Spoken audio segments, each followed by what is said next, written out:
como presas nas mãos deles. Escapamos como um pássaro do laço do passarinheiro. O laço quebrou-se e nós escapamos. Quem pode dizer graças a Deus por isso?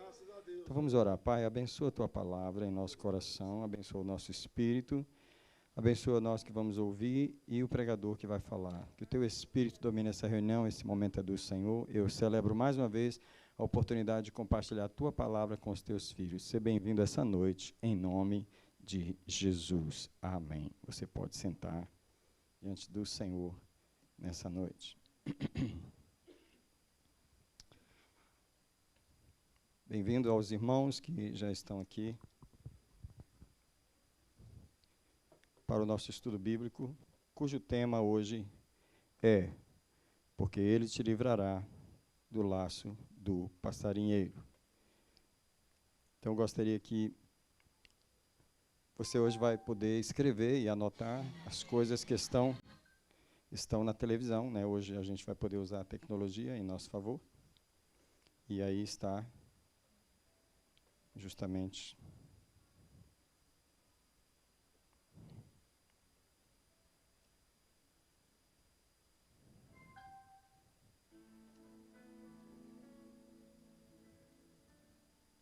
começando aqui, eu queria mostrar para os irmãos algumas coisas em relação a esse verso que é muito importante. Você já leu o Salmo 91 muitas vezes, eu também.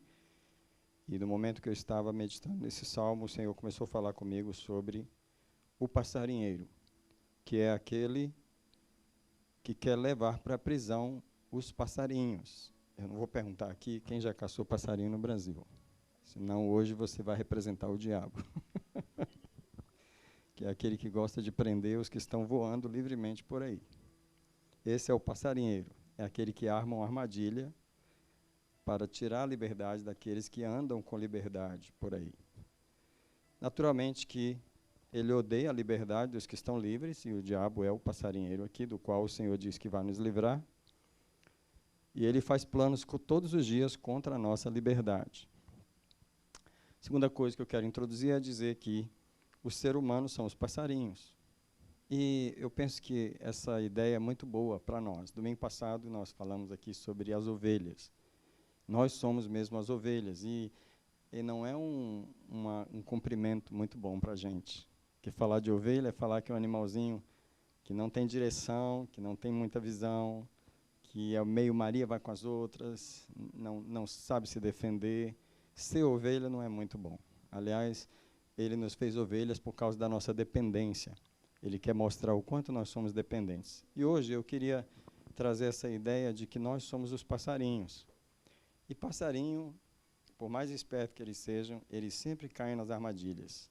Se eles não caíssem, não tinha tanto passarinho preso por aí. Então, realmente, nós somos os passarinhos. E passarinho voando livremente de um galho para o outro, passeando, né?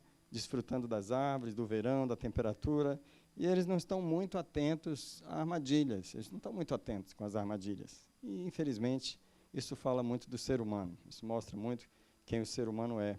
Os passarinhos, essa característica de voar livremente pela vida, sem noção alguma de que há um passarinheiro fazendo armadilhas no caminho para tirar a nossa liberdade. Naturalmente que os laços, ele diz que vai nos livrar do laço do passarinheiro. O laço é o quê? O engano é as armadilhas. O laço são as coisas que o diabo apronta para engendrar os filhos dos homens. E ele geralmente faz isso com muita sabedoria. E, para falar a verdade, às vezes o diabo não precisa nem ser muito esperto. Nós somos tão ingênuos que ele não precisa fazer muito para nos fazer cair nas armadilhas dele. Então, eu queria que você hoje começasse a orar durante essa ministração para que Deus, o propósito dessa palavra, que o Senhor quer nos dar sabedoria, nos fazer um povo pronto, nos fazer espertos para não cairmos nas armadilhas do inimigo, não cairmos no laço do passarinho. Se há uma promessa no Salmo 91 que ele te livrará do laço do passarinheiro, eu vou explicar um pouco nessa mensagem, nesse estudo, é que ele não nos levou para um lugar onde não tem laços. Olha, Deus nunca promete uma coisa sem necessidade. Se ele prometeu nos livrar do laço do passarinho, ele só está dizendo, já está começando a dizer uma coisa, você vai estar em lugares que vai ter laços para você. senão eu não precisaria te livrar.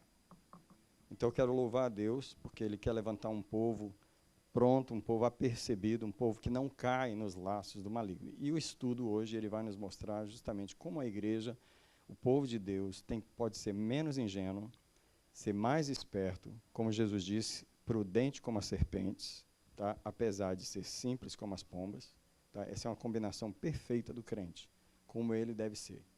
Prudente como a serpente e simples como as pombas. Às vezes os crentes têm muito de pombinha, muito de pombinha.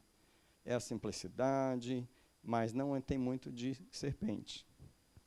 E hoje o crente precisa aprender a ter um pouquinho mais da esperteza da serpente. Deus nos colocou numa arena de guerra. Ele colocou a gente num lugar ao alcance dos laços do passarinheiro. Se nós não estivéssemos ao alcance dos laços do inimigo, não haveria uma promessa bíblica, que é um dos salmos mais lidos da humanidade. É o 23 e o 91. Um dos salmos mais lidos da humanidade é esse: Ele te livrará do laço do passarinheiro. Se não houvessem laços em nosso caminho, se Deus não tivesse colocado a gente ao alcance dos laços do passarinheiro, não haveria essa promessa na Bíblia de Ele nos livrar. O que Deus está dizendo é: o inimigo vai armar laços, tá? Mas Deus escolheu para nós um tipo de relacionamento, e aqui eu quero começar a falar da solução, que a solução de Deus nos livrar do laço do passarinheiro é um tipo de relacionamento que Ele nos dá, onde a gente passa a ter uma vitória sobre isso. Eu coloquei esse texto aqui, eu quero ler esse texto aqui, que é um texto muito conhecido dos irmãos, Isaías 54, 17. E o Senhor fez outra promessa aqui, parecida com essa promessa aqui do Salmo 91. E a promessa é: toda arma preparada contra ti não prosperará. Amém? Bênção, não é? Só que uma coisa que está escondida nesse versículo, que a gente não verifica muito, é que tem armas preparadas contra nós. Atrás de cada promessa de Deus, às vezes, tem algumas revelações não muito positivas.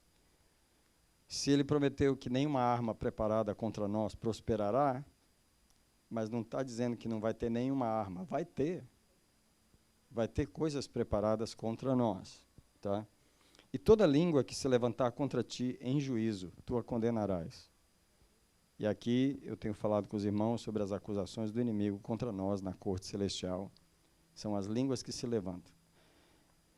Eu queria que você não se preocupasse muito com uma pessoa que fala mal de você, a não ser que o inimigo está usando a boca dela só para transmitir uma mensagem que já está no mundo espiritual contra você. Mas o que as pessoas falam de nós não tem muito peso.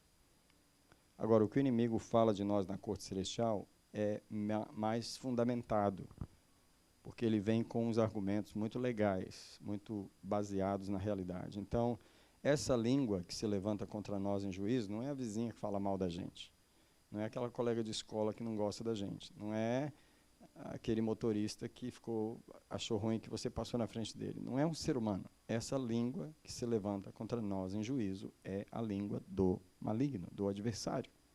É uma língua que Deus precisa calar. E eu queria que você se preocupasse em calar essa língua. Eu queria que você se preocupasse em calar essa língua, porque é uma promessa de Deus. Toda língua que se levantar contra ti em juízo, ela se levanta para condenar você, acusar você. É a língua do maligno. E lembre mais uma vez, nunca vem sem acusações verdadeiras. Então eu queria mais uma vez que você olhasse para o mundo espiritual rapidamente comigo aqui. A irmã Carol, lá em Chelsea, teve um sonho muito significativo. Foi uma revelação esse sonho, em que ela ia andando na rua, e ela via as pessoas andando na rua normal, mas ela via um demônio seguindo cada uma das pessoas, com um bloquinho atrás, anotando tudo que a pessoa fazia, onde ela entrava, onde a pessoa ficava. E os demônios estavam ali, um seguindo cada pessoa tinha um espírito seguindo ela, anotando tudo que a pessoa fazia.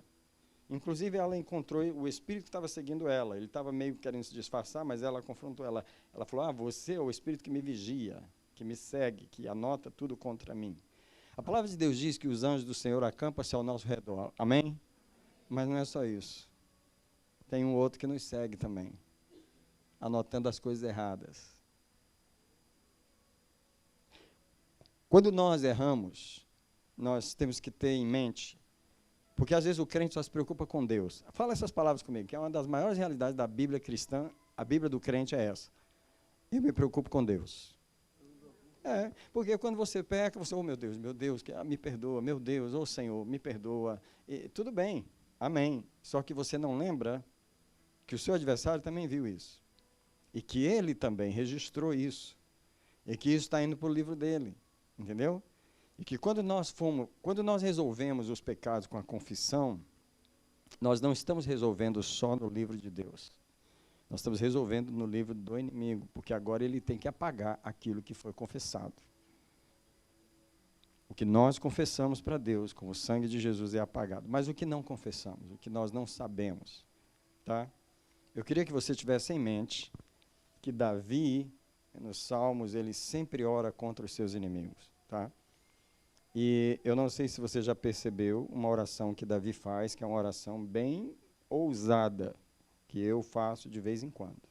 De vez em sempre eu estou fazendo agora essa oração. É uma oração bem ousada. Eu nunca vi um crente orar isso. Eu acho que os crentes têm até medo de orar isso aqui, que eu vou falar agora, que Davi ora essas palavras. Ele fala assim, Senhor, quebra os dentes deles. Quebra os queixos deles, Senhor. Você acha que Davi está falando de pessoas?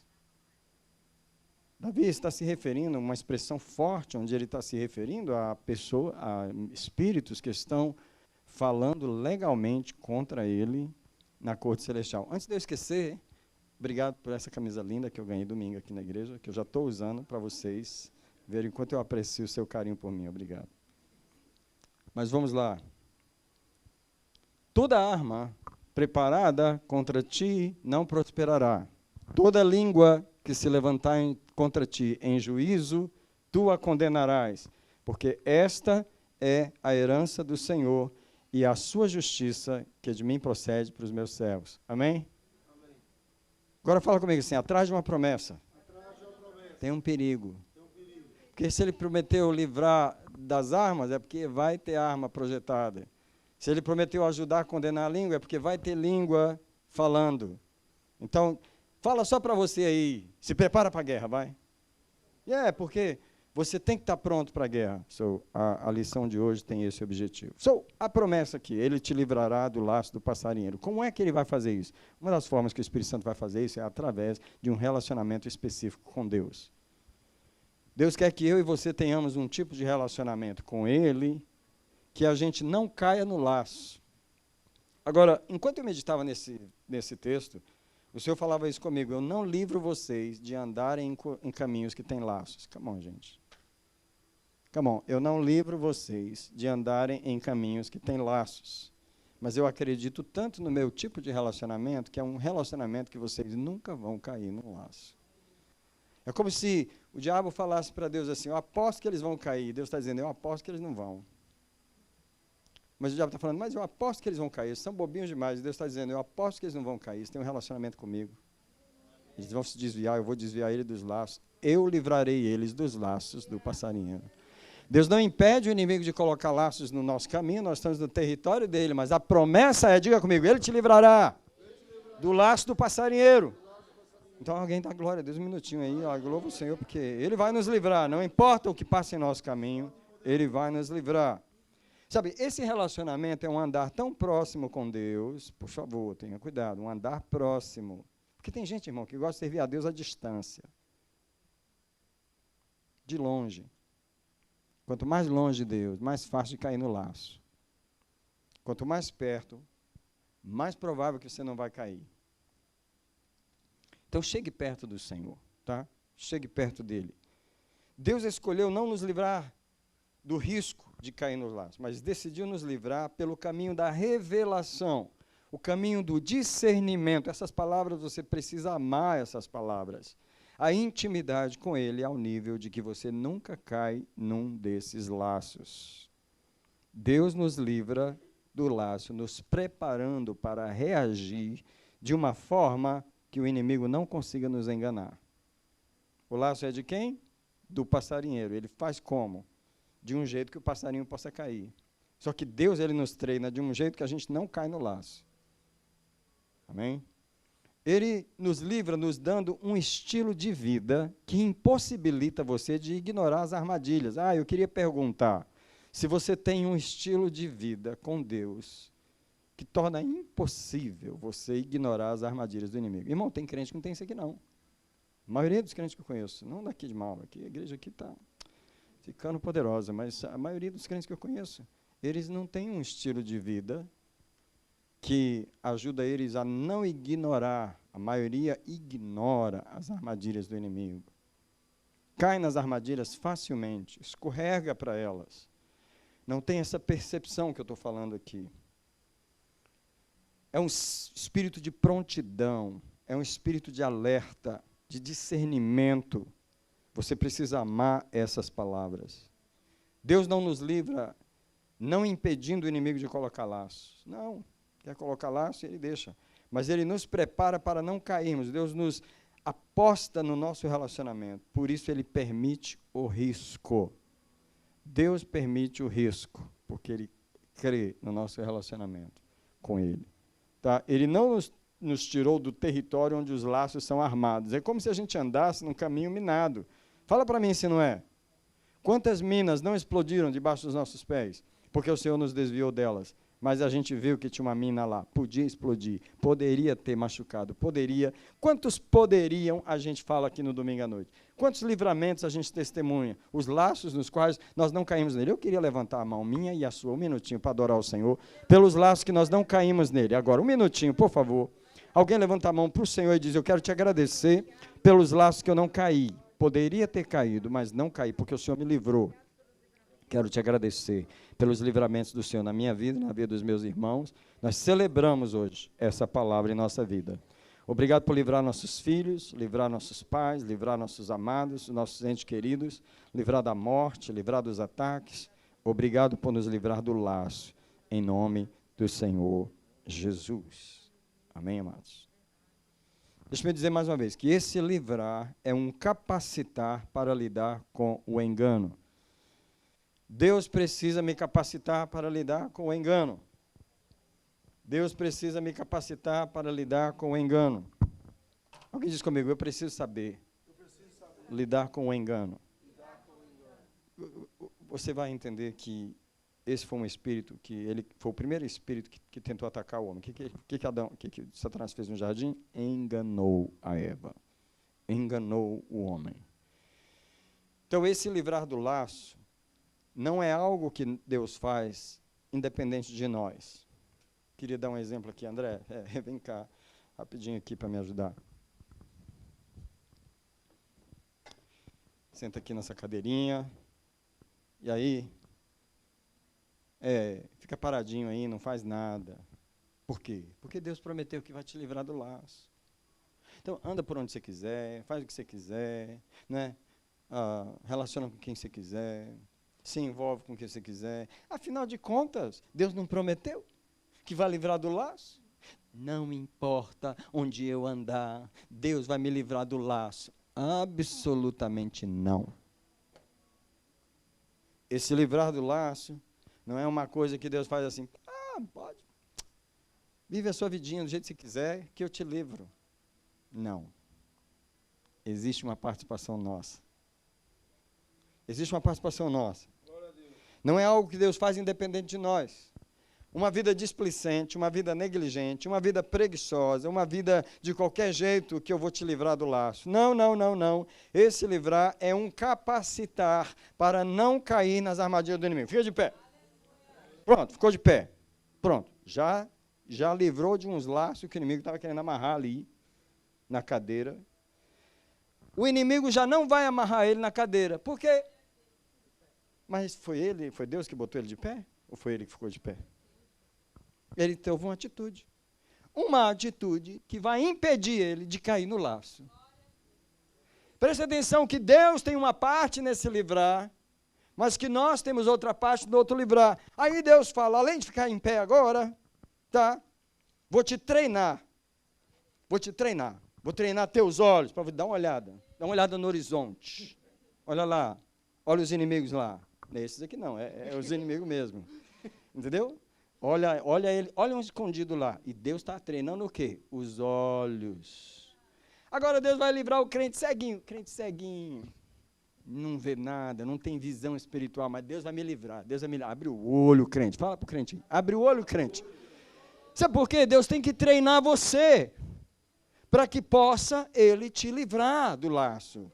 Entendeu? Porque há uma participação de Deus. O que mais que Deus faz? Dá um ouvido acurado. Fecha os olhos, fica ouvindo. Ó, ouvindo. Olha, discerniu esse som? O inimigo está aprontando alguma coisa. Onde é que ele está aprontando? E o ouvido do crente está ligado, porque o anjo do Senhor já deu uma palavra, já falou em sonhos, já usou alguém, falou, irmão, olha, Deus me mostrou a situação, cuidado com essa área, e isso e aquilo. Ouviu uma pregação, Deus falou, o quê? O ouvido. Deus está livrando através do ouvido. Porque Deus não te livra sem envolver você no processo de livramento. Ou alguém fala isso, Deus não me livra sem me envolver. Então você tem que estar nesse treinado de Deus. Deus nos dá um ouvido acurado. E Deus nos ensina agora a andar num campo minado. E o Senhor fala, ó, tem uma mina ali, tem outra ali, outra aqui. Então vai andando. Aí Deus vai andando com você e vai te guiando, e vai te guiando, e vai te guiando. Mas tem crente não, irmão. Tem crente que sai. Pisa onde quer, sabe? Anda onde quer. Não pergunta para Deus se é para ir para a Flórida. Não pergunta se é para sair daquele trabalho. Casar? Não, vou casar com esse. Não pergunta se é para fazer aquilo. Se é para trazer aquela pessoa para morar no quarto. Ah, vou alugar o quarto, pastor. Pô, homossexual lá. Vou alugar o quarto para não sei quem. Vai, irmão, vai. Não pergunta para Deus.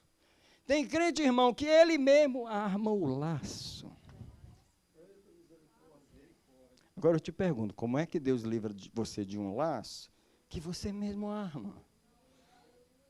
Então, amados, essa promessa aqui, ela depende de nós. Parabéns aí que você está bem treinado aí para livrar do laço. Deus te abençoe.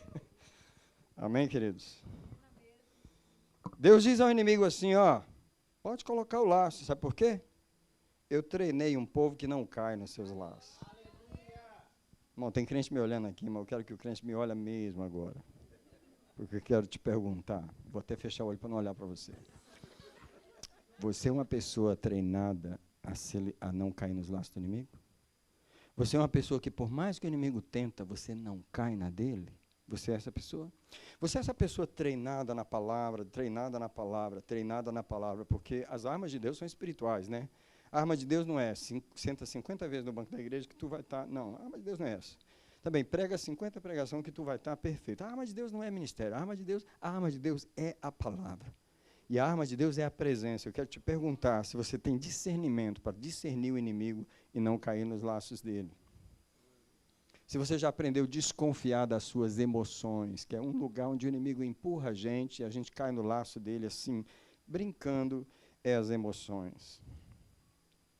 Agora, eu queria levar você para esse texto aqui, onde você estava funcionando e agora não quer mais? Tem que entrar em órbita. Pode deixar aqui, é só ele entrar em... Eu queria que você lesse comigo esse texto aqui, que é Hebreus 12, verso 2. Hebreus 12, verso 2. Porque ali está falando do embaraço. E a palavra de Deus diz que existe o pecado que tão de perto nos odeia. E deixemos também o quê? Vamos lá, Hebreus 12, 2. Olhando para Jesus, autor e consumador da nossa fé, não é, acho que é...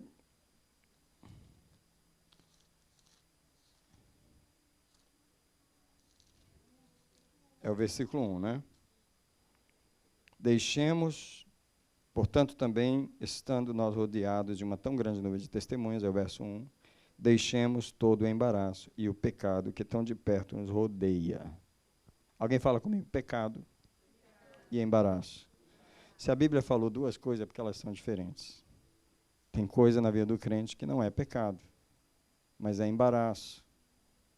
Eu não vou começar a listar aqui, senão os irmãos não vão gostar. Bom, as coisas, qualquer coisa que a gente gosta de fazer, qualquer hobby, qualquer coisa que a gente gosta de fazer, às vezes... Ih, meu Deus do céu. Às vezes a família é o embaraço.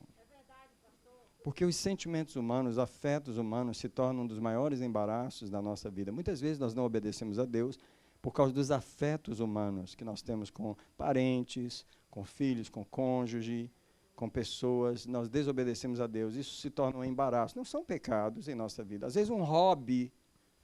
Deus não tem problema de você gostar do seu basquete, mas o basquete virou Deus, para não falar outra coisa, né? O basquete virou Deus, o irmão virou Michael Jordan, só quer saber de jogar basquete. Então, tipo assim, se torna um embaraço na vida, um embaraço. Não é? Amizade com pessoas que não deveria o crente gastar tanto tempo com aquela pessoa, mas ele não tem percepção de relacionamento, ele não sabe escolher, ele se embaraça. Irmão, igual eu falei, não precisa o passarinheiro enganar algumas pessoas, elas mesmas se enganam. Não precisa o passarinheiro fazer o laço para as pessoas, elas mesmas fazem, através dos embaraços. Eu não tenho essa ilustração aqui hoje, mas eu queria que você imaginasse aqui, que eu estou andando, só que nesse lugar aqui está cheio de arame farpado. Sabe aquele negócio assim? Cheio de arame, e eu estou aqui tentando andar, e o arame já agarrou no meu pé, e eu estou tentando chegar aí em vocês, eu nunca chego aí. Eu nunca chego aí por quê? Eu estou todo embaraçado, irmão. Todo enrolado. Irmão, essa é a vida de alguns crentes. Quando a gente senta no gabinete, não é só pecado que eu encontro. Eu encontro uma vida de umas teias de aranhas, onde a pessoa se envolveu, onde ela continua embaraçada, onde ela está presa nos embaraços. Essa vida de embaraços, ela impede você, ela facilita para você cair no laço do passarinheiro. Para os irmãos que chegaram agora, o título do nosso estudo hoje é Salmo 91, o verso 3, onde Deus fez a seguinte promessa: Ele te livrará do laço do passarinheiro. Tá? Então é esse texto que nós estamos. E no Salmo 124, versos 6 e 7, louvado seja o Senhor, que ele diz assim, que nós estávamos presos como num passarinheiro, mas o laço se quebrou e nós escapamos, o Senhor nos tirou do laço. Só que eu estou falando agora que Deus não nos livra sem a gente participar do livramento. Isso é, você tem que ter um estilo de vida onde não seja tão difícil para Deus livrar você. Irmão, tem crente que dificulta Deus livrar ele, irmão. Tem crente que dificulta o trabalho de Deus livrar. Eu queria até te livrar, mas tu insiste tanto em cair nesse buraco, acho que eu vou até deixar você cair aí, para ver se você sai daí de uma forma diferente, porque eu estou tentando te tirar, mas sua vida é cheia de embaraços. Cheia de embaraços. Eu tive um sonho muito significativo, e os sonhos que eu falo, eles tiveram um significado. Neste sonho, eu estava recebendo uma unção de desembaraçar pessoas.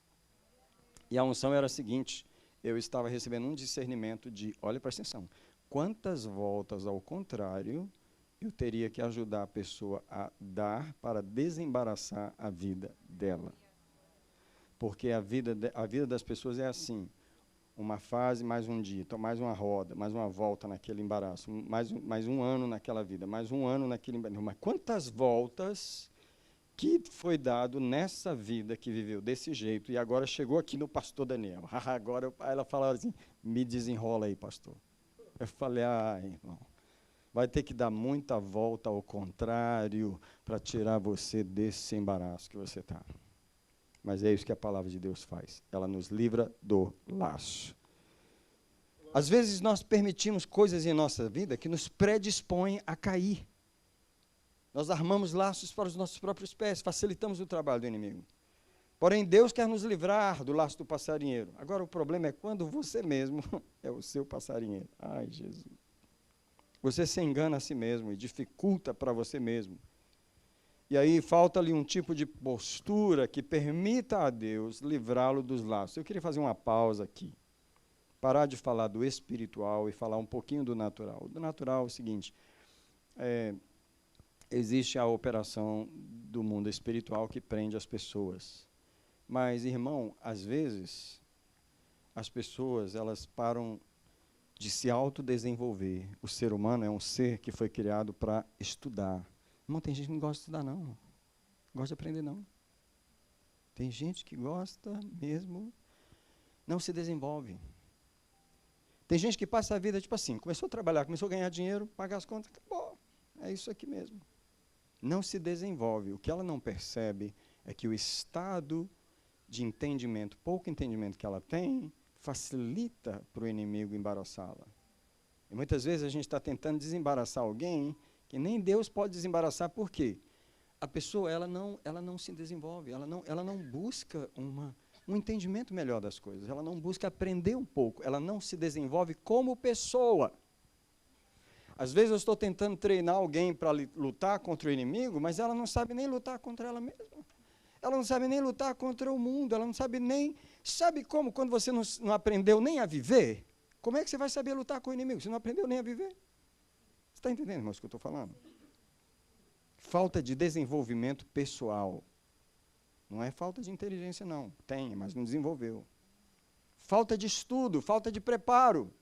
Eu encontro isso demais. Eu digo para vocês, Deus livra as pessoas muito por misericórdia, porque elas fazem o mínimo. Elas fazem mais para se embaraçar do que para se desembaraçar.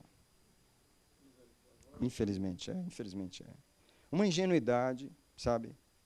Um desleixo, uma desorganização, uma autossabotagem. Eu vou dar um exemplo. Todos nós queremos ser prósperos financeiramente, nós precisamos ser prósperos financeiramente, mas a maioria das pessoas não sabe fazer um orçamento, não respeita dinheiro e não sabe lidar com dinheiro. Isso não tem a ver com demônio, não, irmão. Tem a ver com falta de estudo mesmo. Agora, facilita demais o trabalho dos demônios. Você já não sabe fazer um orçamento, você já não sabe quanto que você ganha, não sabe quanto gasta com o McDonald's todo dia, não sabe quanto gasta de Dunkin', não sabe quanto gasta, não sabe o que faz, onde coloca o dinheiro, não tem uma organização. O ser humano tem a obrigação de se organizar. E agora, eu não ia entrar nesse ponto, mas já que eu entrei, não vou sair. Eu quero levar você para um evangelho aqui, onde Jesus fez a multiplicação dos pães. Eu quero em Lucas. Quem achar a multiplicação dos pães em Lucas, me fala. Quem achar primeiro aí, me fala. Teve 2 multiplicações dos pães.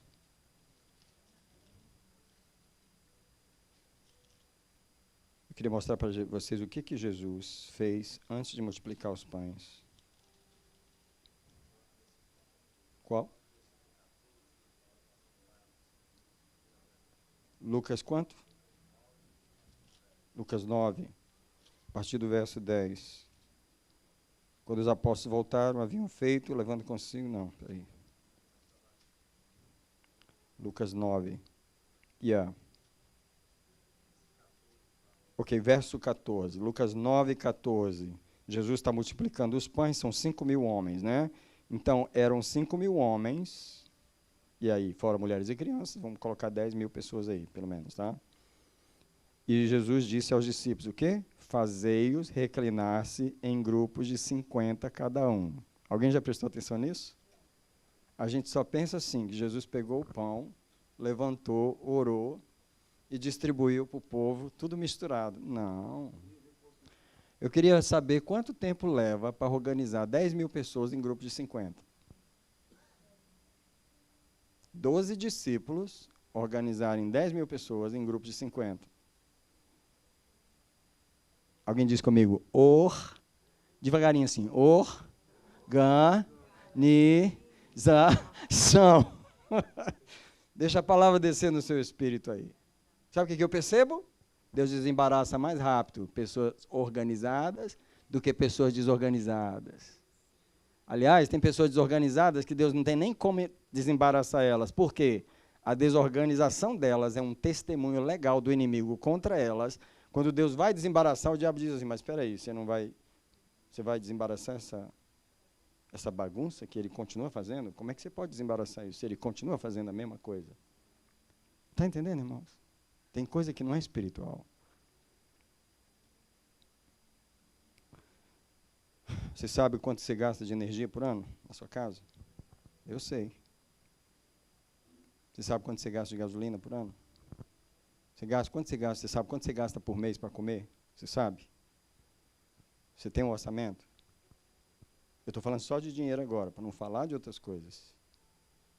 Porque quando nós queremos uma bênção de Deus, nós precisamos mostrar para Deus que nós valorizamos aquilo que nós estamos falando, que nós já fizemos a nossa parte naquela situação. A gente recebe as ofertas da igreja e a gente está vendo o tesoureiro, às vezes, tirar dos envelopes. É incrível como as pessoas tratam dinheiro. Tem gente que amassa o dinheiro assim e coloca nos envelopes. Tem gente que embola o dinheiro. Eu fico olhando como as pessoas tratam o dinheiro. Eu nunca imaginei se você... queria saber se você já pensou sobre isso.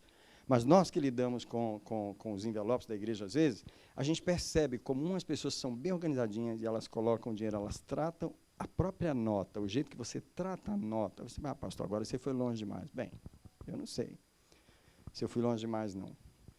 Se o anjo do Senhor não fica observando como você lida com o próprio dinheiro. Tem umas pessoas que o dinheiro no bolso dele é um negócio assim, amassado assim, ó. Puxa aquele negócio assim. Se você não respeita o próprio dinheiro, como é que ele vai se multiplicar na sua vida? Como é que ele vai prosperar na sua vida? Muitas pessoas não atentam para isso. São os embaraços que dificultam Deus de... Agora eu vou mudar de área, porque o Senhor parou nos embaraços. Eu não sei nem se eu vou terminar de pregar a mensagem hoje aqui. Relacionamentos. Relacionamentos é uma das áreas que Deus precisa desembaraçar, fazer seguir adiante, nos prosperar. Mas muita gente nunca atentou para a responsabilidade dela nos relacionamentos.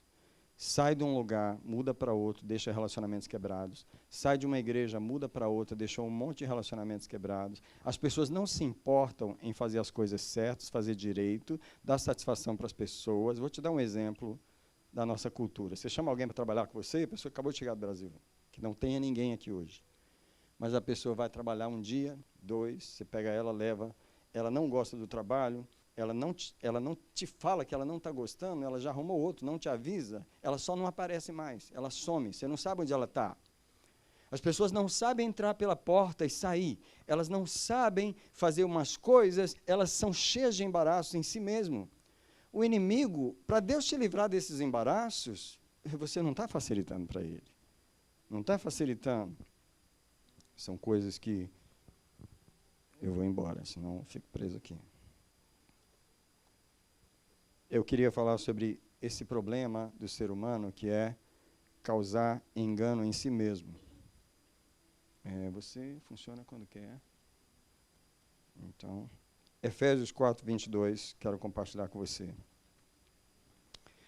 Deus nos livra dos embaraços, mas existe algo que está em nós. Efésios 4, 22 diz que nós precisamos nos despojar quanto ao procedimento do velho homem. Por quê? O velho homem se corrompe a si mesmo pelas concupiscências do engano. Tá? O velho homem se corrompe pelas concupiscências do engano. Então, quando você é o seu próprio passarinheiro, é porque você mesmo se engana. Eu queria falar dessa capacidade que nós temos de nos enganarmos a nós mesmos. Muitos enganos em nós não vêm do diabo, eles vêm de nós mesmos. Alguém diz comigo assim, minhas percepções não são confiáveis. E eu queria que você orasse por elas, como eu oro pelas minhas. Eu oro, Senhor, guarda-me do engano, daquelas coisas que eu não consigo manter confiáveis. O que é o engano? Bem, com certeza, é uma certeza que você tem que no final ela vai estar errada. Provérbios 23, 25. Provérbios 23, 25. O engano é uma certeza que você tem, mas que no fundo ela está errada. E o texto diz assim.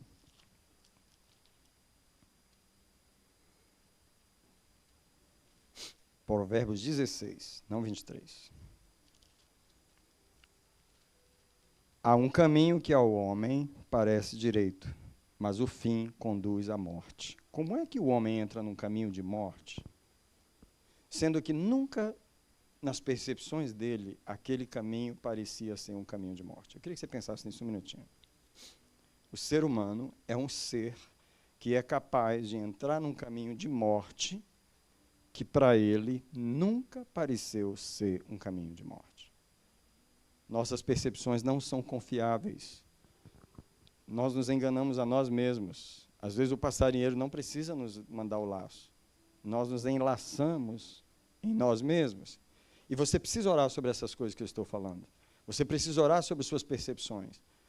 Porque quantos de nós tem tanta certeza de que aquela coisa é boa, e é por isso que você vai em frente, quando, na verdade, não só aquilo não é bom, como aquilo não é verdade, como aquilo não é aquilo que aparenta, há um engano ali, que está enganando as nossas percepções. Outra capacidade do ser humano é essa do Salmo 19, 13, que é uma oração que Davi faz, que eu peço a você que faça também.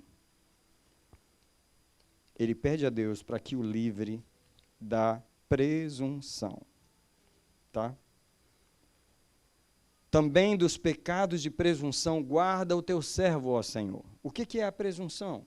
Presumir, pensar, deduzir, ter a sua própria dedução.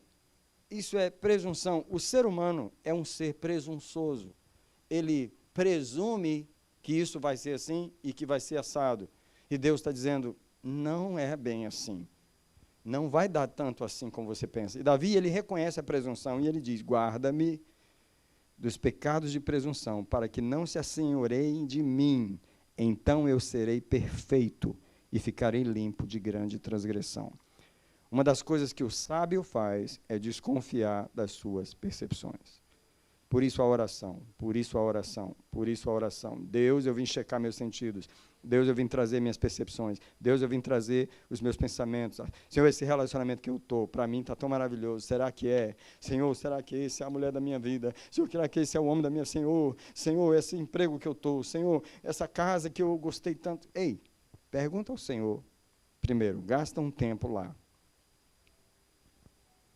Por causa disso, o homem é avisado a confiar no Senhor. Em Provérbios 3, o verso 5, esse é um texto que você precisa orar.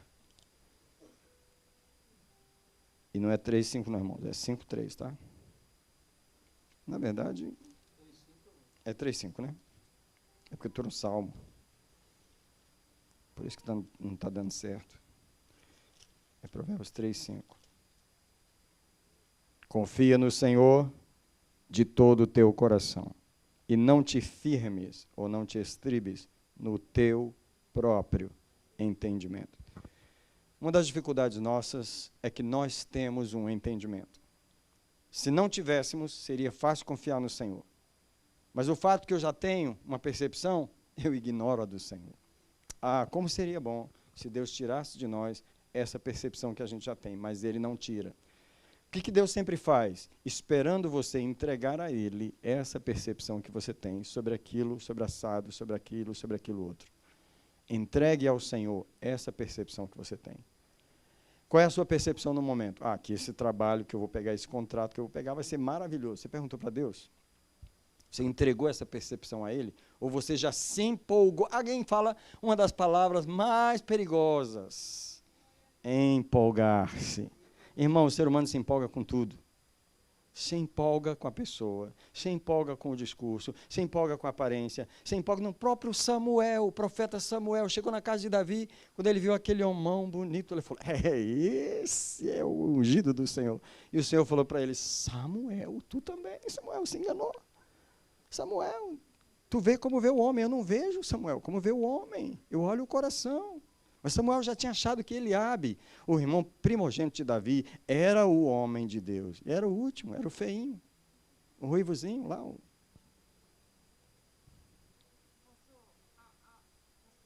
Pode.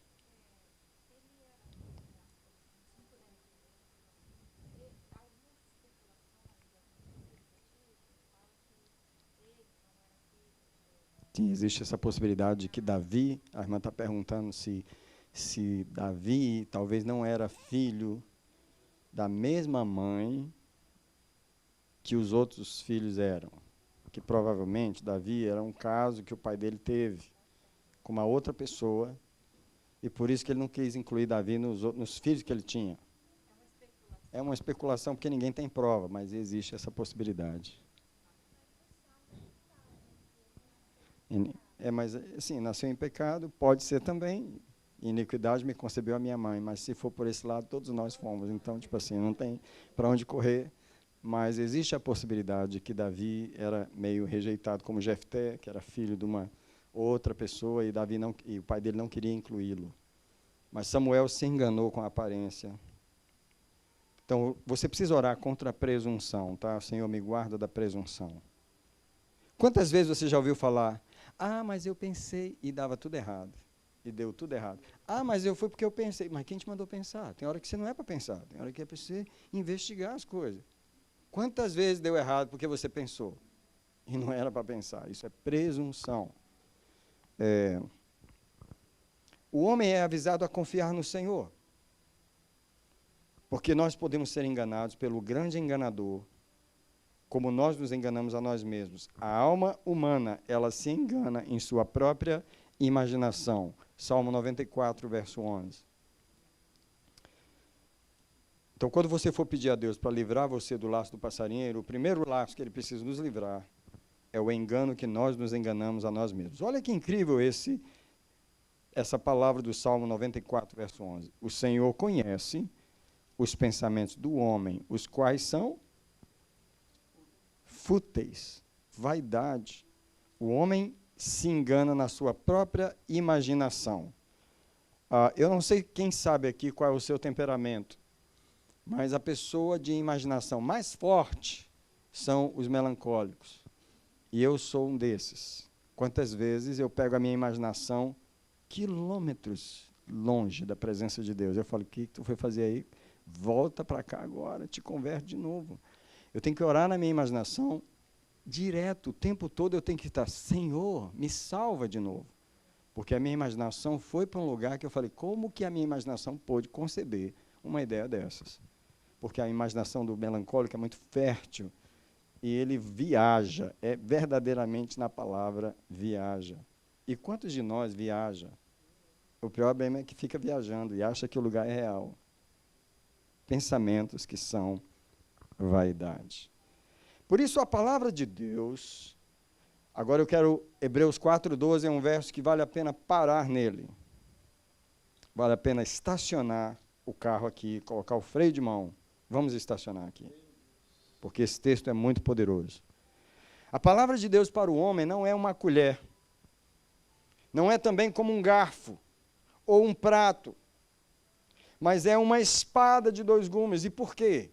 O texto diz, porque a palavra de Deus é viva e eficaz, mais cortante que qualquer espada de dois gumes. E a função de cortar tanto assim é para quê? É para isso aqui, ó. É para penetrar na divisão da alma e do espírito. Oh, my God! Das juntas e medulas, e apta para discernir os pensamentos e as intenções do coração. Alguém diz comigo, tudo que eu preciso é a palavra de Deus. Por que eu insisto? Leia a Bíblia, leia a Bíblia, leia a Bíblia, e se esqueceu o que eu falei, lembra de quê? Leia a Bíblia. Porque enquanto você lê a Bíblia, Deus está passando a espada. Deus está colocando a espada na sua mão, treinando você com a espada, e a função da espada é fazer a divisão entre alma e espírito, entre alma e espírito. E aqui, se eu for parar, eu vou ter que falar da questão de servir a Deus no espírito e servir a Deus na alma. Que eu só vou dar o exemplo de Pedro mais uma vez. Pedro recebeu a revelação de que Jesus era o Filho de Deus, e o Senhor falou para ele, você recebeu isso do Pai, o Pai te revelou. Então a revelação foi no Espírito. Que bênção se todas as coisas que nós percebêssemos fossem no Espírito. Que bênção se todas as os entendimentos que a gente tem fossem no Espírito. Mas Pedro nos dá um ótimo exemplo. Porque Jesus começou a falar que ele ia ser crucificado, ia ser preso, ia ser morto, e Pedro não gostou. A alma de Pedro ficou com pena do Senhor. Alguém que já sentiu pena, não levanta a mão. Quem já sentiu pena de alguém, não levanta a mão. Porque toda vez que você entra na alma, aí você entra no terreno do diabo. Pedro acabou de receber uma revelação no Espírito, mas agora, quando Jesus diz que vai ser crucificado, ele tem a ousadia de chamar Jesus num cantinho e repreender o Senhor. Como a carne é ousada. Ele repreendeu o Senhor e falou, de modo algum isso te acontecerá, você não pode ir para a cruz. E quando Jesus vai repreender Pedro, ele não repreende Pedro, ele repreende o diabo em Pedro. E ele vira para Pedro e diz assim, para trás de mim, Satanás. Imagina o irmão Pedro ouvir uma palavra daquela, irmão, misericórdia, meu Deus. Como que Jesus pode ser capaz de me ofender dessa forma? Ei, ele estava lidando com o diabo na alma de Pedro. E quantas vezes Deus tem que lidar com o diabo em nossa alma? Porque a palavra de Deus, ela faz a separação entre a alma e o espírito, mas nós não, a gente mistura tudo, a gente faz a sopinha humana. Um pedaço de Deus, um pedaço da carne, um pedaço de nós, um pedaço do espírito. A gente mistura as coisas que a gente não sabe mais o que é de Deus, o que é da carne, o que vem de nós, o que não vem de nós. Por isso que a igreja vive uma confusão emocional, onde a gente não discerne o que realmente vem do Senhor. Porque a gente não consegue fazer a divisão em nós mesmos. Por que a gente se engana tanto a gente mesmo? Porque não sabe fazer a divisão, o que vem da sua alma, o que vem do seu coração, o que vem dos seus desejos, o que vem das suas emoções, o que vem da sua imaginação. Quantas vezes eu tenho que falar, Jesus, isso aqui não está vindo do céu, não. A palavra de Deus, ela faz a divisão entre a alma e o espírito. A pergunta é se você tem essa habilidade de usar a palavra de Deus em você. Porque nos outros, é bom demais usar a palavra de Deus nos outros, irmão. É muito bom usar a palavra de Deus nos outros. Mas e em mim? Discernir em mim o que está vindo do espírito em mim. E o que é da carne em mim, o que é da alma em mim. Então Pedro foi repreendido ali, o diabo, porque a palavra de Jesus foi, não cuidas das coisas que são de Deus, mas das coisas que são dos homens. Alguém guarda essa frase aí, por favor. Quando você se preocupa demais com as coisas que são dos homens, eu vou dar um exemplo, como? Quando você sente pena demais das pessoas. Eu senti que eu não devia ajudar, mas eu fiquei com a pena, então vai, amado, vai para mais uma decepção. Porque você não consegue agir no espírito. Você está acostumado a agir na alma. Eu não queria ir, não. E esse não queria é que a voz de Deus já tinha falado para não fazer aquilo, para não ajudar aquela pessoa, para não fazer aquilo, mas você ficou com pena. Por quê? Porque eu devia um favor. Então vai em frente. Vai na alma. Não reclama do resultado depois. Precisamos fazer a divisão entre a alma e o espírito. Aleluia. Difícil a palavra, né, irmão? Os irmãos aí que estão namorando para casar e que vão namorar, esse é o momento de fazer a divisão também. Porque quando você está ali, é a alma pura. Só que o Espírito fala naquela situação. Fala ou não fala? Você acha que Deus vai te abandonar e te deixar lá só na carne? Naquela conversa mole, maravilhosa? Você acha? Que o Espírito Santo não vai entrar nessa situação e não vai te dar, cuidado.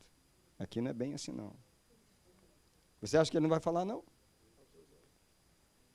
Se você souber fazer a divisão entre a alma e o espírito, você vai saber, pelo Espírito de Deus, que relacionamento seguir em frente, que relacionamento não seguir. Irmão, porque os crentes, depois que casam, pastor, descobri. Falei, para mim você não descobre mais nada. Agora é seguir em frente, amado. Era para descobrir antes. Você não soube fazer a divisão na alma e no espírito, quer fazer agora? Agora não tem direito. É seguir adiante. Agora,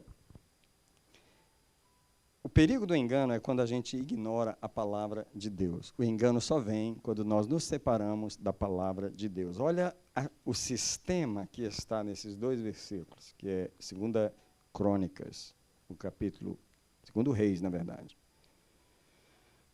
17. Eu queria que você observasse a sequência das frases, porque 2 Reis 17:15 é a mesma sequência que se encontra em Jeremias 2:5. E eu queria que você comparasse esses versos, porque certo dia eu estava lendo a palavra de Deus e Deus me mostrou isso aqui. A sequência das coisas. Antes de ler o versículo, eu queria dar uma sugestão para você. Quando você lê a Bíblia, e aqui eu estou falando dos meus alunos, as pessoas que seguem a minha voz e estão lendo a palavra de Deus, eu queria que você observasse o texto bíblico, mas observe a sequência do texto. O texto, ele foi colocado, não foi por acaso que ele foi colocado uma frase atrás da outra, e essa palavra vem depois da outra. Respeite a ordem que a palavra de Deus está ali, você vai ver que tem uma revelação na sequência dos fatores ali, e aqui está nesse versículo, a sequência é a seguinte: rejeitaram os meus estatutos. Essa é a primeira frase. Antes das coisas que ele vai falar em seguida, a primeira frase básica é essa: rejeitaram os meus estatutos. E eu quero abrir uma pausa para explicar como. Como se rejeita os estatutos de Deus? Bem, primeiro, ignorando o livro. Você tem Bíblia em casa, carrega ela, mas ela é novinha. Irmão, Bíblia nova denuncia o dono. Irmão, tem umas Bíblias que são maravilhosas, demais. Tipo assim, nunca é usada. Ela denuncia o dono. Entendeu? Um dia desse, eu vi uma Bíblia lá na igreja que me alegrou muito, porque eu dei aquela Bíblia de presente quando aquela irmã chegou na igreja em 2011. E a Bíblia está toda cheia de remendos, toda cheia de tape e toda colada, porque se você abrir aquela Bíblia, ela está toda riscada. De 2011 para cá, aquela irmã leu aquela Bíblia toda várias vezes. Porque já tem 12 anos que ela ouve eu falar, leia a Bíblia, e ela leu. Ela já leu a Bíblia toda várias vezes. Se você pegar a Bíblia dela, é um tesouro a Bíblia dela. Uma Bíblia velhinha, toda usada. Vale uma fortuna aquela Bíblia. As Bíblias mais velhas são as que valem mais. Bíblia novinha, página cheirando ainda, irmão. Em 10 anos, na casa do irmão. Quando você rejeita os estatutos do Senhor, acontece isso aqui que o versículo vai falar. O seu pacto fizeram com os pais dele, rejeitaram os meus estatutos, como também as advertências que eu fizeram. Então, o que aconteceu? Seguiram a vaidade. Toda vez que você ignora a palavra de Deus, você segue aquilo que não tem valor. Você segue aquilo que não vai prosperar. Você segue aquilo que é vão. Você se engana. E aí, o próximo passo é o seguinte: tornaram-se vãos. Ei, agora já afetou a natureza da pessoa.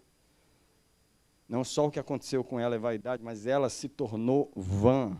E a razão disso é porque ela ignorou as palavras de Deus. Como também seguiram as nações que estavam ao seu redor, a respeito das quais o Senhor tinha falado que não as imitasse. Então, a sequência é o seguinte: rejeitaram os mandamentos do Senhor. Diga comigo, rejeitar os mandamentos. O próximo passo é o seguinte, diga assim: seguiu a vaidade. O terceiro passo é o seguinte: tornaram-se vãos. Eu queria que você gravasse esse versículo na sua Bíblia, que você vai encontrar a mesma receita em Jeremias 2:5. Nós vamos ler Jeremias 2:5 agora. A sequência é a mesma, com outras palavras.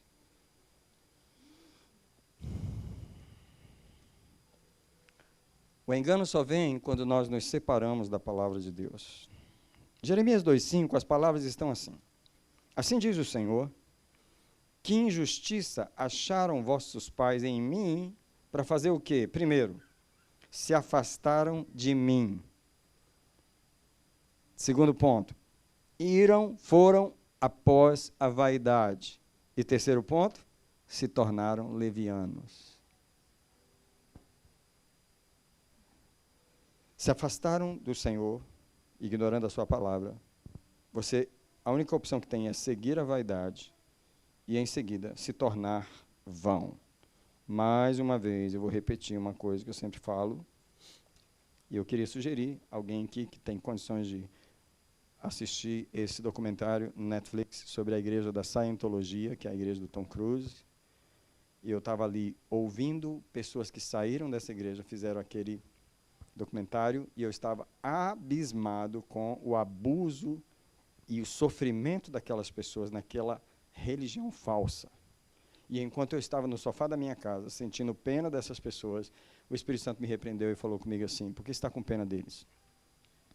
A única razão de que eles estão enganados é porque eles rejeitaram a minha palavra. Todo aquele que rejeita a minha palavra se qualifica para acreditar na mentira. Você está com pena deles? Toda vez que alguém acredita na mentira, não é porque ele simplesmente foi enganado, é porque, em primeiro lugar, ele se divorciou, Ele se separou da palavra de Deus. Só não existe proteção fora da palavra de Deus. O homem precisa viver de toda palavra que sai da boca de Deus, tá? E o engano vem quando nos separamos da palavra. E o maior risco do ser humano é ser enganado pelo enganador, tá? Agora, toda a história do ser humano começou com um engano.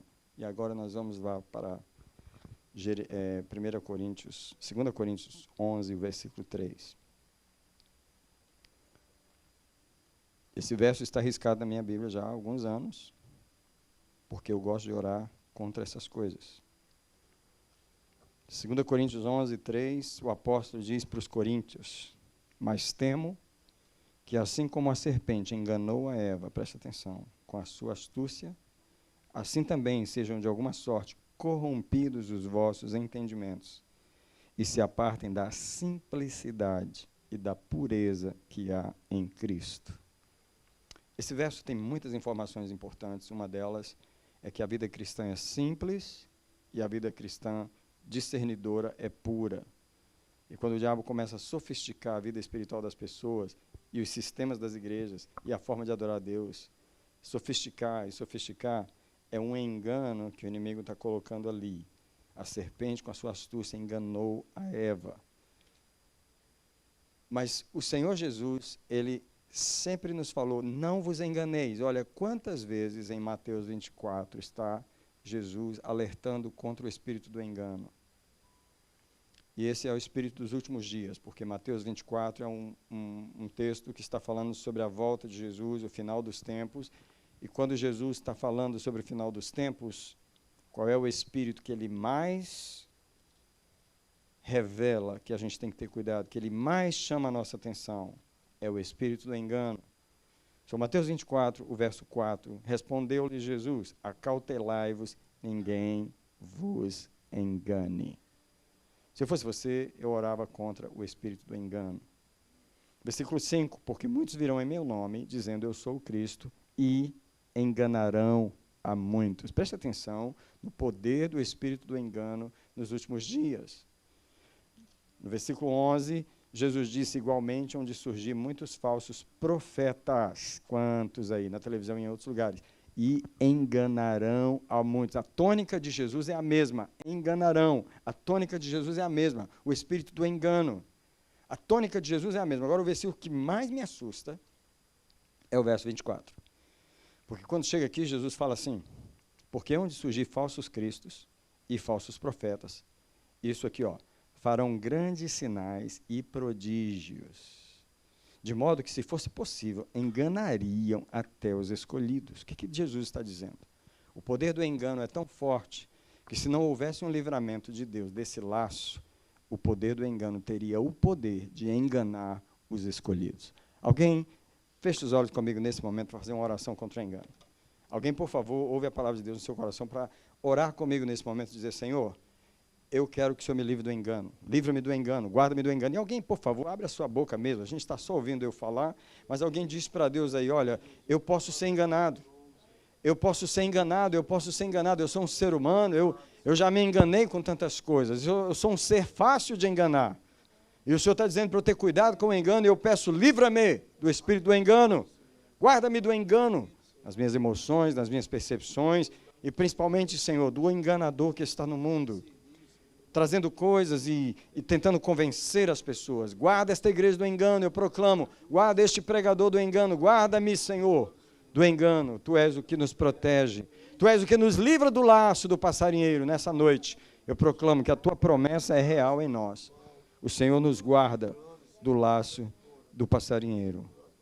Em nome de Jesus. Eu queria que você orasse isso todos os dias. Por favor, aprenda a cuidar de você. Aprenda a cuidar da sua cabeça. É onde o inimigo nos engana. Tá? Toda pessoa que ignora ou rejeita a palavra de Deus está destinada ao engano. Eu sou uma pessoa, porque estou na posição pastoral e de conselheiro, que estou sempre sendo usado por Deus de alguma maneira para desfazer o engano na vida das pessoas. Hoje, antes de eu levantar da cama, já tinha uma mensagem, o irmão pastor liga para mim. Se eu levantar, olha, se eu acordar, liga para mim. Eu falei, deixa eu acordar, irmão, nem dormi direito ainda. Tô brincando. Liguei para o irmão, meia hora no telefone com ele, porque os demônios estavam lá na cabeça, enganando, enganando, enganando.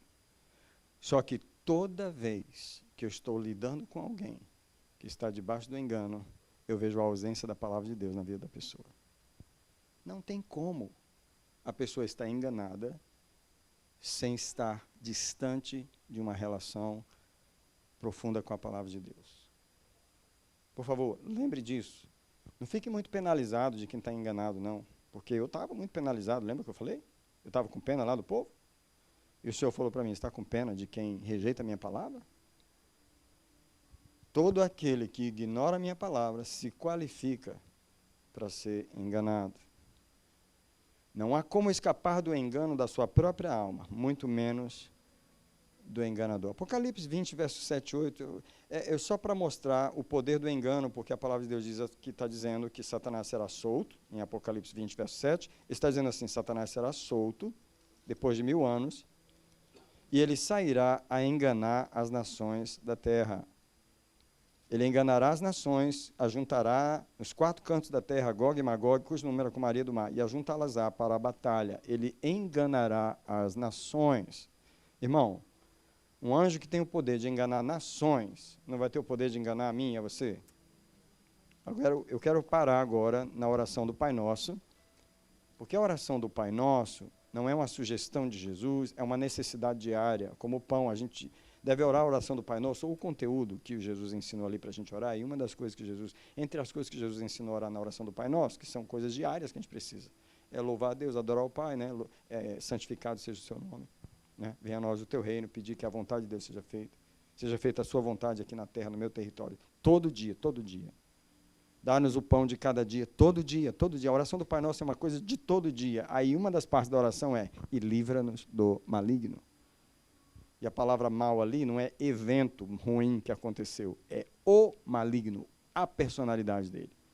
Porque ele luta todos os dias para nos enganar. E Jesus ensinou a gente a orar. Todos os dias você deve pedir, livra-me do maligno. Eu, como pastor, uma das orações que eu mais faço é, livra-me do maligno. Porque eu já vi tanto pastor 100 vezes mais perto de Deus do que eu. Foi enganado? Por que eu não posso ser? Quantos pastores grandes, grandemente usados por Deus, em algum momento foi enganado? Eu não sei se você sabe que quando o pastor Billy Graham começou a pregar na América nos anos 50, se levantou um homem junto com ele que era mais inteligente que o pastor Billy Graham, e ele ia ser mais famoso do que o pastor Billy Graham. Eu vou te mostrar, vou te falar o nome dele aqui.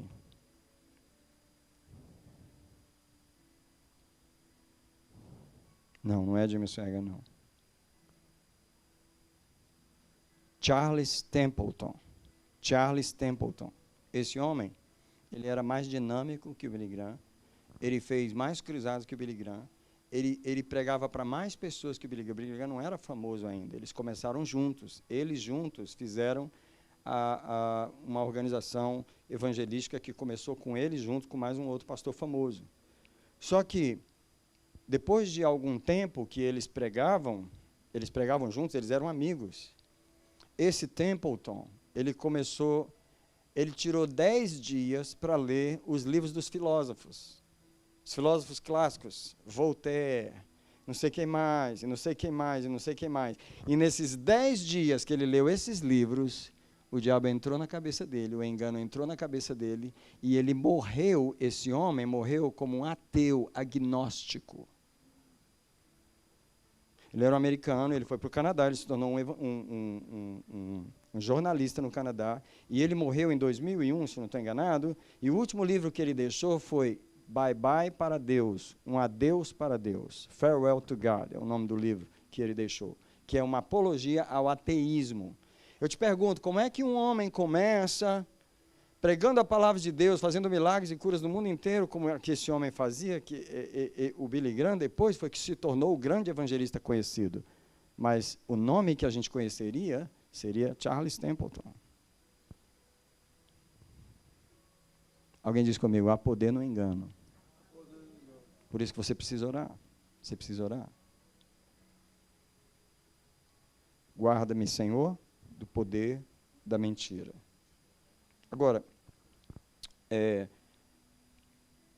você nunca vai ser enganado quando você está perto do Espírito Santo. E o texto que eu tenho agora é João 16, versículo 8, porque a palavra de Deus diz em João 16, 8, que ele, quando vier, e aí está o trabalho do Espírito Santo. Primeiro,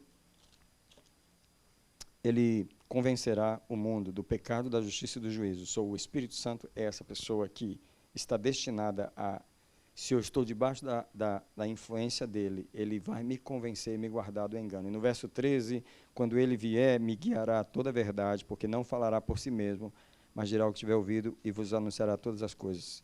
Uma vida de relação profunda com o Espírito Santo é o que eu e você devemos ter.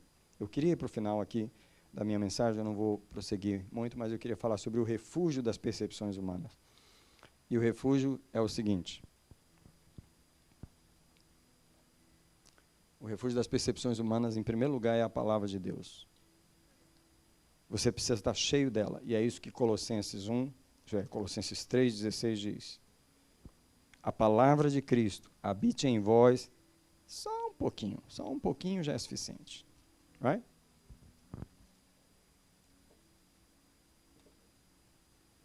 Alguém viu aquela pesquisa que fizeram sobre a leitura da Bíblia?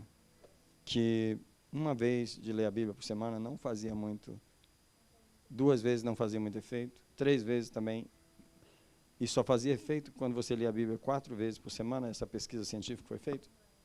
E sabe o que eu entendo dessa pesquisa? A questão da quantidade. Porque os crentes, eles gostam de ignorar a quantidade. Eu sempre falo, os crentes fazem as coisas certas. Estou falando de quê? Orar, ler a Bíblia. Todo crente ora, só não ora o suficiente. Não ora o suficiente para romper. Lê a Bíblia. Todo crente lê a Bíblia. Algum versículo na Bíblia ele já leu. Na vida ele já leu. A minha tia lia a Bíblia desse jeito. Ela ia tomar banho, ela ia lá no baú, abria o baú, pegava a Bíblia, lia um versículo e ia tomar banho. Ela ia sair, ela ia lá no baú, abria um versículo, lia e ia embora. Ela está com mais de 60 anos hoje e continua sem ir na igreja. Eu pergunto, que leitura da Bíblia é essa? Que você faz, que não te mantém na casa de Deus. É o jeito que você faz, a quantidade. Então, a palavra aqui está dizendo, habite em vós ricamente a palavra de Deus. Colossenses 3,16. Eu vou ler o versículo inteiramente.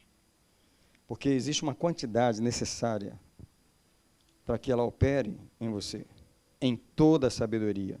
Ensinai-vos e admoestai-vos uns aos outros com salmos, hinos e cânticos espirituais, louvando a Deus com gratidão em vosso coração. Você tem que comer o suficiente da palavra para que você possa ter as suas percepções protegidas.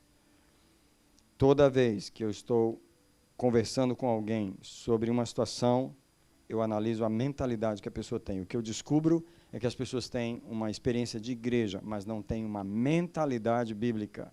O que é uma mentalidade bíblica? Leu tanto a Bíblia, tantas vezes, que consegue pensar como Deus. Consegue pensar como Deus pensa. Não tem dificuldade de pensar como Deus pensaria naquela situação.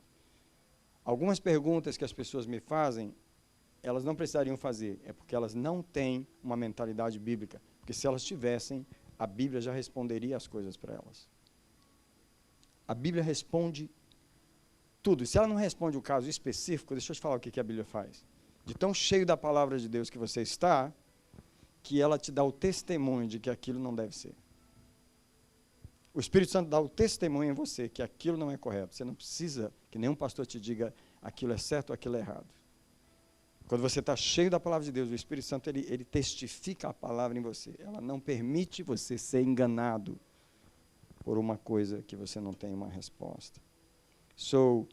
A proteção das percepções humanas é uma vida cheia da palavra de Deus. Deixa eu dizer para vocês, eu estou lendo a Bíblia, já li a Bíblia 34 vezes toda, né? Eu podia falar assim, eu acho que eu já li bastante. E quer saber?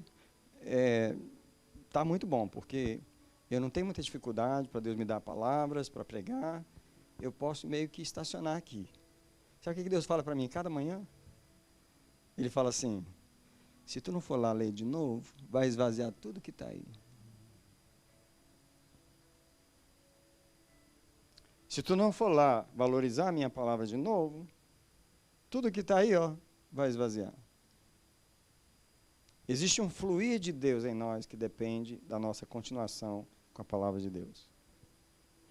Eu tenho chegado nesse nível abençoado, onde o Senhor não tem dificuldade de me dar prazer no texto, mas se eu parar, isso vai parar. Você acha que eu quero que isso pare? O que eu faço? Eu me debruço na palavra de Deus todo dia. Minha leitura já está em Isaías. Já estou em Isaías. E eu estou lá no texto. Não tem comentários bíblicos. Não tem palavra de teólogo, isso, daquilo. Estou lendo o texto. E vou seguindo a minha leitura. Para honrar o livro. Encher o meu espírito com a palavra de Deus. Então essa é a proteção das minhas percepções. A segunda proteção é uma vida de humildade. O que é uma humildade? O Salmo 19:12, Davi diz, quem pode discernir os próprios erros? Sou limpa-me dos que me são ocultos. Ele tem essa humildade de entender que ele não está, por si mesmo, completamente puro. Ele não tem essa ideia de que ele está completamente puro. Tá? Agora, eu queria, junto com o Salmo 19:12, colocar Provérbios 30:12 também. Incrível. Provérbios 30:12 fala quase a mesma coisa, em palavras diferentes. Fala assim, a gente que é pura aos seus olhos, e contudo nunca foi lavada da sua imundície. Uau! Você pode ter essa ideia de que está limpo, e nunca foi lavado. Por isso que Davi ora, limpa-me dos que me são ocultos. Uma vida humilde é uma vida onde você está sempre dizendo para Deus, limpa-me, purifica-me, guarda as minhas percepções, guarda-me do engano, purifica. E aí o verso 13 que é, guarda-me da presunção. Alguém já observou a presunção na sua vida? Alguém lembra de uma vez que você agiu com presunção? Presumiu, deduziu, pensou, achou e não deu certo. Então, orar contra a presunção. E a última coisa é uma vida de oração. Agora, eu vou finalizar aqui, porque eu já estou cansativo. Mas eu estou cansado eu mesmo de me ouvir. Imagina vocês. 30, verso 12. Porque não está aqui no Provérbios 30, verso 12. O que Deus me revela sobre a vida de oração? E por que a vida de oração é a coroa da palavra de Deus em nossa vida? Porque um crente pode ouvir a palavra, o tanto que ele ouvir, e ele fica sabendo dos conceitos, ela fica na cabeça. Tipo assim, você decora os versículos, você entende a pregação, tudo na cabeça. É uma coisa conceitual, é uma coisa intelectual. Ela só se torna realidade na nossa vida no quarto de oração. É no quarto de oração onde você vai abrir o coração, e é ali que Deus vai tornar real a palavra de Deus para você. É ali que você vai ter a sua experiência com a presença de Deus. E a palavra de Deus vai se tornar real. E as pregações e os estudos. Então, a vida de oração é a coroa da nossa proteção.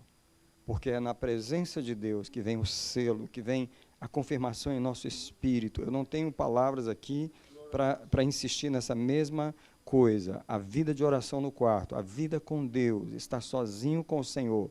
É no meu quarto que Deus me desengana. É no meu quarto que Deus me limpa. Ele me desilude. Alguém precisa orar para Deus te desiludir. Uma das coisas que eu falo para o Senhor é obrigado por todas as vezes que você me desiludiu. Deus gosta de desiludir crente. Deus gosta de desenganar crente. Deus gosta de mudar as nossas percepções e colocar a impressão da sua presença em nosso espírito de uma forma tão poderosa que você sai do quarto de oração sabendo que sabe, que você sabe, que não tem como ninguém dizer que não é, porque a presença de Deus foi que firmou aquilo no seu coração. Agora, você pode ouvir qualquer pessoa pregar, você não foi orar, aquilo não vai se tornar realidade para você. É no quarto de oração que a igreja se torna real. É no quarto de oração que a presença se torna real. É no quarto de oração que a palavra se torna real. É no quarto de oração que eu sou desenganado. É no quarto de oração, é no momento de oração.